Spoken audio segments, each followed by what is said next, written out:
ሰላም እንደምናላችሁ ክብራትና ክብራን፣ ዛሬ ይዤላችሁ የቀረብኩት ተሽከርካሪ አሁን የቢዋይዲ መኪኖች ዋጋ ከመወደድ አንጻር እነዚህ ቢዋይዲ ኢቱን ተሽከርካሪ ሊተካ ይችላል ተብሎ የታሰበ ተሽከርካሪ ነው። ቢዩግ ቫሌት 6 ይባላል። በዛሬዎቻችንም የተሽከርካሪ ከሌሎች ተሽከርካሪዎች ጋር ሲወዳደር በምን ይሻላል፣ በምን ያንሳል የሚሉትን እያንዳንዱ ነገሮች እናሳያችኋለን። ከመረጃዎቹ ጋር አብሬያችሁን ቆያሉ። ያስነኝ መልካም ቆይታ። ቢዩግ የሚባለው መኪና ብራንድ ሰምታችሁ ማታውቁ ከሆነ ትንሽ አዲስ ሊመስላችሁ ይችላል። ነገር ግን በአሜሪካ ውስጥ አሉ ከተባሉ የመኪና ብራንዶች መካከል አንዱ ነበር። በአሁኑ ሰዓት ደግሞ በቻይና ውስጥ የተለያዩ ተሽከርካሪዎችን በማምረት ለቻይና ማርኬት የሚያቀርብ ድርጅት ነው። ይህም ድርጅት ከሚያመርታቸው ተሽከርካሪዎች መካከል የቫሌት 6 ይባላል። በዋነኝነት ለቻይና ማርኬት ሲሆን በአሁኑ ሰዓት ላይ በሌሎች ሀገራት ላይም እንደኛ ሀገርም የምታገኙ ተሽከርካሪ ነው። የተሽከርካሪ እንደምትመለከቱት ይህ እንግዲህ መብራቶቹ ትሪም ሌቭል አላቸው፣ ልዩነት አላቸው። ትሪም ሌቭላቸው በሚለያይበት ጊዜ ከፍተኛው ሲሆን ኤልኢዲ፣ ዝቅተኛው ሲሆን ሃሎጅን መብራቶች ይኖሯቸዋል። እዚህ ጋር ፈንክሽናል የሆነ ኤቨንቶች ታገኛላችሁ። ወደዚህ በመጣበት ጊዜ ደግሞ ይሄኛው ሎጎም ነው። ከዛ በተጨማሪ ደግሞ ለቻርጅ ማድረጊያ ፖርትም የሚያገለግሉ ናቸው። ይሄኛው ሎጓቸው ቢዩግ የሚለው ነው። በዚህ በኩል በመጡበት ጊዜ እዚህ ጋር ክሮም ማቴሪያሎችን ጠቅመዋል። እንግዲህ ለውበት ለመጨመር ያህል ወደታች ወረድ በምንልበት ጊዜ የተሽከርካሪ ሙሉ ለሙሉ በኤሌክትሪክ የሚሰራ ነው። ነገር ግን የተሽከርካሪ ለባትሪው አየር ስለሚያስፈልገው ለሱ ኤርቬንቶች ናቸው። እና ተሽከርካሪዎች እንደምትመለከቷቸው ወደ ሃችባክ ከሚባለው ይልቅ ስቴሽን ዋገን ወደሚባለው ሰፋ ያሉ ተሽከርካሪዎች ናቸው። መኪኖቹም በዋነኛነት ከቢዋይዲ ኢቱ ትንሽ የተሻለ የሚያደርጋቸው ነገር ወደ ውስጥ ስንገባም ታዩታላችሁ። ወደ ውስጥ ሰፋ ያሉ ተሽከርካሪዎች ናቸው። መኪኖቹ እንደነገርኳችሁ ርዝመታቸው እንደምትመለከቱ ስቴሽን ዋገን የሚባሉ ናቸው። ረዘም ያሉ ተሽከርካሪዎች ናቸው። እነዚህ መኪኖች ላይ የተገጠመላቸው ቸርኪ እንግዲህ ባለ 18 ኢንች ያለንም ቸርኪ ላዩ ላይ ፕላስቲክ ከቨር ያላቸው ናቸው። እንግዲህ ለፊተኛው ቬንትሌት ዲስክ ተገጥሞለታል። ለኋለኛው ደግሞ ሶሊድ ዲስክ ተገጥሞላቸው እናገኛለን። ወደዚህ መጣበት ጊዜ ይሄኛው ቻርጂንግ ፖርት ነው። ቅድም ዛጋ ያሳየኋቸው ቻርጂንግ ፖርት አለ። ያኛው በዋነኝነት ለዲሲ ፋስት ቻርጅ ነው። ይሄኛው ደግሞ ኤሲ ፋስት ቻርጅ የምንለው ማለትም ቤታችን ውስጥ የምንጠቀመው ኖርማል ቻርጀሩ የምንሰካበት በዚህኛው ነው። ተሽከርካሪዎች እንግዲህ ሁሉን አሟልቶ የመጡ ናቸው። እንደምትመለከቱት ይሄኛው ስፖኪያቸው ላይ 360 ካሜራ አታገኙም። ነገር ግን ተለቅ ያለ ስፖኪ ያላቸው ላዩ ላይ ኤልኢዲ መብራቶች አሏቸው። ከለሮቻቸው ብዙ ጊዜ በነጭ አለ፣ በሲልቨር አለ፣ በጥቁር አለ። ከተማ ውስጥ ብዙ ጊዜ የማያቸው በነጮቹ ናቸው። ወደዚህ መጣበት ጊዜ ይሄኛው ዶር ሃንድላቸው ራሱ የሚሳበውን ላይ እንደ ሌሎቹ ሳይሆኑ እነዚህ የሚሳቡት አይነት ናቸው። ከኋላ በራቸው እኔ በግሌ ከተመቸኝ ነገሮች መካከል የኋላ በሩ በጣም ትልቅ የሚባል ነው። ስለዚህ ህጻናት፣ አዛውንቶች ለመውጣት ለመግባት አይቸገሩም። በቀላሉ ወደ ውስጥ መግባት መውጣትም እንዲችሉ ተደርጎ ዲዛይን የተደረገ ተሽከርካሪ ነው። እንደነገርኳችሁ ለኋለኛውም ዲስክ ተገጥሞለታል፣ ለፊተኛውም ዲስክ ተገጥሞለታል። አንዳንድ ተሽከርካሪዎች ኢቨን ID6 ላይ ራሱ ለፊተኛው ዲስክ ለኋለኛው ድራም ይሆናል። እነዚህ ሞር ዘመናዊ የሚባሉ ተሽከርካሪዎች መሆናቸውን አንዱ ማሳየው ነው። እነዚህ ተሽከርካሪዎች ያው እንደነገርኳችሁ ኢቲ ሎጎ ኢትዮጵያ ውስጥ በአሁኑ ሰዓት ላይ የምታገኙት የቤተ መንግስት መኪኖች ላይ ብቻ ነው። በቻይና ቢመረትም ያው ሎጎውን ይነግረናል ማለት ነው። እዚህ ጋር ቫሌት 6 ይለናል። ሞዴሉን እንደሆነ ነው። መኪናው እንግዲህ የኋላ እቃ መጫኛው ሙሉ ለሙሉ ኤሌክትሪካል አይደለም፣ ግን ማኑዋሊ ነው። ግን ከአሲስታንቶች አሉት። እኔ በግሌ የተመቸኝ ነገሩ የኋላ እቃ መጫኛ ነው። እንደምትመለከቱ ስቴሽን ዋገን ከሃችባክ የሚለይበትና የተሻለ የሚያደርገው ነገር ከኋላ ያለው እቃ መጫኛ በጣም ትልቅ የሚባል ነው። እዚህ ጋር አብሮ ቻርጀሮቹ ይመጣሉ። ከስርም አንዳንድ አክሰሰሪዎችን፣ ሌሎች ነገሮችን ማስቀመጫ ቦታ እዚች ጋር እናገኛለን። እዚህኛው ላይ ማኑዋሊ ነው እንዘጋቸው። ይሄ ነገሩ ትንሽ ከቢዋይዲ ኢቱ ጋር ምን እንደሚመስል እናንተ ሀሳብ አስተያየታችሁን ጻፉልን። የኋላ ካሜራውን እናገኛለን። እዚህ ጋር በመጣበት ደግሞ ፓርኪንግ ሴንሰሮቹን ተካተውለት እናገኛለን። እስቲ ወደ ውስጥ እንግባና ደግሞ ከውስጥ ያሉትን አንድ ባንድ ያሉትን ነገሮች ላሳያችሁ። ወደ መኪና ሪቪው ከመግባታችን በፊት ግን ለዚህ ቻናል አዲስ ከሆናችሁ በዚህ ቻናል ላይ በየዕለቱ ማለት ይቻላል ከመኪና ጋር የተገናኙ መረጃዎችን ይዘላችሁ ስለምንቀርብ ሰብስክራይብ ያድርጉ። እንዲሁም ቪዲዮ ሲለቀቅ በቶሎ እንዲደርሱ የደወል ምልክቱን ይጫኑ።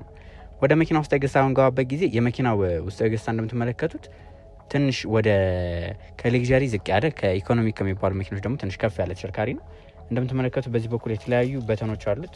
የመስታወት ማውጫ ማውረጃዎቹን፣ የስፖኪ መቆጣጠሪያዎቹን እናገኛቸዋለን። የመብራት መቆጣጠሪያውን እዛ ላይ የምናገኘው ሲሆን ያው ኤሌክትሪካል የሚታጠፉ የሚዘረጉ ስፖኪዎች ናቸው የተገጠሙለት። እዚህ ተሽከርካሪ ላይ የተገጠመለት መሪ እንደምንመለከተው መኪናው የተገጠመለት መሪ ሙሉ ለሙሉ የሌዘር ናቸው። ላዩ ላይ የተለያዩ በተኖች አሉ። ከዚህ በኩል የምትመለከቱት የክሩዝ ኮንትሮል መቆጣጠሪያ አለ። በዚህ በኩል ከክሩዝ ኮንትሮል ጋር የተገናኙ ሴት የምናደርግበት ነው። እነዚህ ኦን ኤንድ ኦፍ የምናደርግባቸው ናቸው። በዚህ በኩል ኢንፎቴመንት ስክሪን ላይ የምናገኛቸው የተለያዩ በተኖችን መቆጣጠር እንችላለን። የተለያዩ ሲስተሞችን መቆጣጠር የሚያስችለን ነው። ወደዚህ መጣበት ጊዜ ደግሞ እንደምትመለከቱት የተሽከርካሪ ላይ የተገጠመለት ኢንፎቴመንት ስክሪን ከቢዋይዲ ኢቱ ትንሽ ከፍ ያለ ነው። ወደ 11 ኢንች ይሆናል። ላዩ ላይ ሙሉ ለሙሉ ዲጂታል ናቸው፣ አናሎግ አይደሉ። ላዩ ላይ በጎን የምትመለከቱት የጎማው ፒኤስአይ ምን ያህል ነው የሚሉትን ነገሮች ያሳያል። መኪናው በምን ያህል ፍጥነት የተጓዘ ነው፣ ምን ያህል ቻርጀር ቀርቶታል፣ የትኛው ማርሽ ላይ ነው ያለው። ምክንያቱም እንደምትመለከቱት PRND ያለው እነሱን የትኛው ላይ ነው የሚሉትን አንድ በአንድ የሚያሳየን ነው።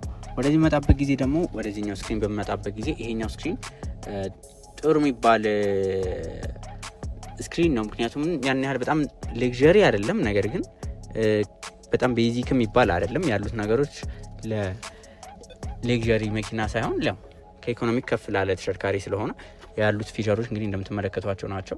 ስለ መኪናው ሴታፕ ላይ ገብተን መመልከት እንችላለን። ትንሽ እንትን የማለት ነገር አለው፣ ትንሽ ስፒዱ ዘየት የማለት ነገር አለው ከBYD መኪኖች አንጻር። ከሱ ወረድ በምንልበት ጊዜ ደግሞ ወደዚህ መጣበት ጊዜ የሀዛርዶቹን የበር መቆለፊያ መክፈቻዎቹን እናገኛቸዋለን። ከዚህኛው ላይ የኤሲ ቬንቶቹን እናገኛቸዋለን። እዚህ ጋር የኤሲ መቆጣጠሪያዎቹ ናቸው። እነዚህ ሞር ወደ አናሎግ ነገር ይሄዳሉ። እዚህ ጋር ነው ሙሉ ለሙሉ ኤሌክትሪካል እንትን አድጀስተብል የምናደርጋቸው ማለት ነው። አውቶማቲክ እዚህ ጋር አለ። በዚህ በኩል ደግሞ የወንበሮቹ ላይ ያለውን ፋስ እንዴት እንዲሆን እንደምንፈልግ አድጀስት ማድረግ የምንችለው በዚህኛው ነው። ወደታች ዝቅ በምንልበት ጊዜ እዚህ ጋር እንደምትመለከቱት የተለያዩ እቃ ማስቀመጫ ቦታዎች አሉ። እዚች ጋር 12 ቮልት ሶኬት አለች። ሲጋራ መተርኮሻ የምንላት በተለምዶ 12 ቮልት ሶኬት እዚህ ጋር እናገኛታለን። እዚህኛው ላይ አነስተኛ እቃ ማስቀመጫ ቦታ አለ። ወደዚህ መጣበት ጊዜ ሁለት ካፕ ሆልደሮች አሉ። እዚህ ጋር ማስቀመጫንበት ነበር እንደምትመለከቱት በጣም እዚህ ጋር ያለው ትንሽ ጠበብ ይላል። ይሄኛው ግን ኖርማል ማስቀመጫ ቦታ እናገኛለን። ይችኛዋ እንደምትመለከቱት እቃ ማስቀመጫ ቦታ ለቁልፍ ነው። ከመኪናው ጋር አብሮ የመጡት ቁልፎች ደግሞ ይህንን ይመስላል። የመኪናው ጋር አብሮ የመጣላችሁ ቁልፍ ይህንን ይመስላል። የተሽከርካሪ ላይ ምን የተለየ ነገር አለ ካላችሁ በዋነኝነት ብዙ መኪኖች ላይ የማታገኙትን ይሄ አውቶማቲክ መኪና ላይ የምናውቀው አይነት ሽፍተር ነው ያላቸው። ፒ ፓርክ ነው፣ አር ሪቨርስ ነው፣ ኤን ኒውትራል ነው፣ ዲ ድራይቭ የተለመዱትን እዚኛው ላይ ታገኛላችሁ። ከዚህ በተጨማሪ ኤሌክትሪካሊ ኮንትሮል የሆነ ሃንድ ብሬክ ነው የምናገኘው። እዚህ ጋር አውቶ ሆልድ እዚህ ጋር እናገኛለን። ወደዚህ መጣበት ጊዜ ደግሞ እዚኛው ላይ እቃ ማስቀመጫ አለ፣ ሴንትራል ካውንስል ነገር። እዚኛው ላይም አነስተኛ እቃ ማስቀመጫ አላቸው። ወንበሮቹ እውነት ለመናገር ይሄ በጣም ከፍተኛ ምቾት አላቸው የሚባሉ አይደሉም፣ ደግሞ ምቾት የላቸው የሚባሉ አይደሉም። መካከለኛ ነው የተሽከርካሪ አብዛኛው ነገሩ መካከለኛ ላይ የምናገኘው ተሽከርካሪ ነው። በጣም ሌክዠሪ አንለውም፣ በጣም የወረዳ አንለውም፣ ግን መሀል ላይ ነው። የተሽከርካሪ እንግዲህ የወጣለት የመሸጫ ዋጋ ወደ 3.8 ሚሊዮን ብር ነው። ይህ እንግዲህ በአሁኑ ሰዓት ላይ BYD E2 ከሚሸጥበት ጋር ተቀራራቢ የሆነ ነው። ልዩነታቸው ምንድነው? ይህ የ2024 ዓ.ም አምስተኛ ወር ነው፣ እነሱ 2025 ናቸው። ባትሪያቸው ተመሳሳይ ነው። እነዚህ ሊቲየም አይን ናቸው፣ እነዛ ሊቲየም አይን ፎስፌት ናቸው። ከዛ ውጭ አብዛኛው ነገሮቻቸው ተመሳሳይ ናቸው። ትንሽ ከBYD የሚሻልበት ብዬ ነው በግል ያየሁት ነገር በጣም ሰፊ ናቸው። እነዚህ ምቾት በጣም የምትፈልጉ ከሆነ ከBYD E2 ይልቅ ትንሽ ምቾቱ የተሽከርካሪ የተሻለ ነው። መኪናው ደግሞ ከሃችባክ ይልቅ ወደ ሲዳን ወደ ምንለው የሚሄድ ነው። ወንበሮቹ ማኑዋሊ አጀስተብል ናቸው። ምንም እንኳን የሌዘር ቢሆኑ ማኑዋሊ አጀስተብል ናቸው። የBYD E2ም አጀስተብል ናቸው። መሪውም እንደምትመለከቱት እዚህ ጋር አጀስተብል ነው። ይሄ እንግዲህ እንደኛ ቁመት ወደ ላይ ከፍ ዝቅ ማድረግ እንችላለን። እንደምትመለከቱት እችኛዋን ከፍ ዝቅ የምናረጋት በእኛ ቁመት ልክ እንዲሆንልን ስንፈልግ እችኛዋን ከስር ያለችውን ሳብ አድርገናት አጀስት ማድረግ እንችላለን። ከዛ ውጪ እስቲ ወደ መኪናው የኋላ ወንበሮች እንዲና ደግሞ ከመኪናው የኋላ ወንበሮች ላይ ያሉትን አንዳንድ ነገሮች ላሳያችሁ። ወደ መኪናው የኋላ ወንበሮች በምንገባበት ጊዜ እውነት ለመናገር ከBYD E2 ጋር አይወዳደርም። ትንሽ ሰፋ ያለ ሌግሩም ያላችሁ እዚህ ጋር እንደምትመግራችሁን አጣምራችሁ መቀመጥ ያስችላችኋል። ቅድም እንደነገርኳችሁ ይሄ ወደ ስቴሽን ዋገን ነው የሚሄድ። ቅድም ሲዳር ላይ ብያችሁ ስለነበረ ስቴሽን ዋገን በሚለው ያዙት። ስፋቱ በጣም ሰፊ ነው። በኋላ መቀመጫኛው ላይም በኋላ ላይ ያሳያችኋለሁ። በጣም ሰፊ የሚባል መቀመጫኛ ቦታ ነው ያላቸው። እዚህኛው ላይ እንደምትመለከቱት የኋላ ወንበሮቹ የሌዘር ወንበሮች ናቸው። 3 የመጫን አቅም አላቸው። እዚህኛው ላይ ካፕ ሆልደር የለው። ከዛ ውጪ ያን ያህል ቅሬታ የሚቀርብበት ተሽከርካሪ አይደለም። በጣም ሰፊ ነው። ከኢቱ አንጻር በምን ይሻላል ካላችሁኝ እነዚህ ተሽከርካሪዎች በስፋታቸው በጣም አይገናኝም። በጣም ሰፊ የሚባል ተሽከርካሪ ነው። ከኤስዩቪ ተሽከርካሪዎች ላይ ይቀራረብ ይችላል ከምንላቸው ከትንንሾቹ ኤስዩቪ ከስፋቱ አንጻር ማለት ነው። ነገር ግን አጠቃላይ ነገሩ ይሄ ስቴሽን ዋገን የሚባለው ቦዲ ታይፕ እንደሆነ እንድትይዙ እንፈልጋለን። በዚህ በኩል ኤሌክትሪካል መስታወት ማውጫ ማውረጃዎች እናገኛቸዋለን። እነዚህ ሰሩፍ የላቸው። ከዛ ውጭ ግን የኋላ ወንበሮቹ ከሞላ ጎደል በጣም አንደኛ። ተሽከርካሪ ላይ የተገጠመለት የሌት ሞተሩን በምናይበት ጊዜ የተሽከርካሪ ላይ የተገጠመለት የሌት ሞተር ባለ አንድ የሌት ሞተር ነው። ፍሮንት ዊል ድራይቭ የሆኑ ተሽከርካሪዎች ናቸው። የፊተኛው ሞተር ነው ራን የሚያደርጉ እና ተሽከርካሪዎቹ 130 ኪሎዋት ወይ ደግሞ 177 የፈረስ ጉልበት ማመንጨት ይችላሉ። መኪኖቹ የተገጠመላቸው ባትሪ በምናይበት ጊዜ ባለ 52 ኪሎዋት ሀወር ሊቲየም አየን ባትሪን የተገጠመላቸው። ይህም እንግዲህ መኪናው 430 ኪሎ ሜትር የመጓዝ አቅም አለ። ከBYD አንጻር ኦልሞስት 30 ኪሎ ሜትር ትንሽ ከፍ ያለ ነገር አላቸው። በሳይዝ ብቻ አይደለም። እነዚህ መኪኖች እንደምትመለከቷቸው እንደነገርኳችሁ ሙሉ ለሙሉ ኤሌክትሪክ የሆኑ ናቸው። በቻይና ውስጥ በፕለጊን ሃይብሪድም አላቸው። እንደምታዩት የቻይና መኪኖች ላይ በ1.5 ሲሲ ነው የሚቀርቡት።